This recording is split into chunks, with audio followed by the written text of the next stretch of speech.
మా టీ తాగుతున్నావా? ఓహో రిలాక్స్ అవుతున్నాడు సండేనే. సండే రిలాక్స్ అవును, కొద్దిగా కొంచెం పనులు ఉంటాయి కదా సండే అంటేనే డబల్ పని. ఆయన అర్థం కావు మమ్మీ, నువ్వు మాకు రిలాక్స్ కావాలంటే బయట నుంచి తెస్తా వద్దంటావు. అలా అంటాము. ఆడవాళ్ళకి రిలాక్స్ ఎక్కడుందో తెలుసా? మీకు వండి పెట్టడంలోనే.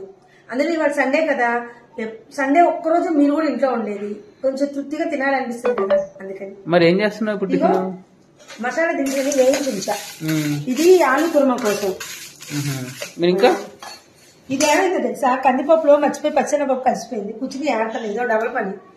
ఇంకా అన్ని కోసించా, క్యారెట్ ఫ్రై, పొట్టగా పెరుగు చెప్పారు డాడీ. ఇవాళ ఆలు కుర్మా దేనికంటే బిర్యానీ చేయమన్నారు, సో దానికి మిగతా వాళ్ళకి కర్రీస్ అనమాట.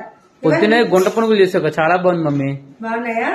నీ గుంట పునుగులు, అక్కకేమో సేమియా దద్దోజనం, డాడీకి ఇడ్లీ. ఇవాళ కూడా అది కూడా 3 రకాలు అయింది. ఇవాళ మీకు ఏంటండి స్పెషల్స్? నచ్చితే లైక్ చేయండి.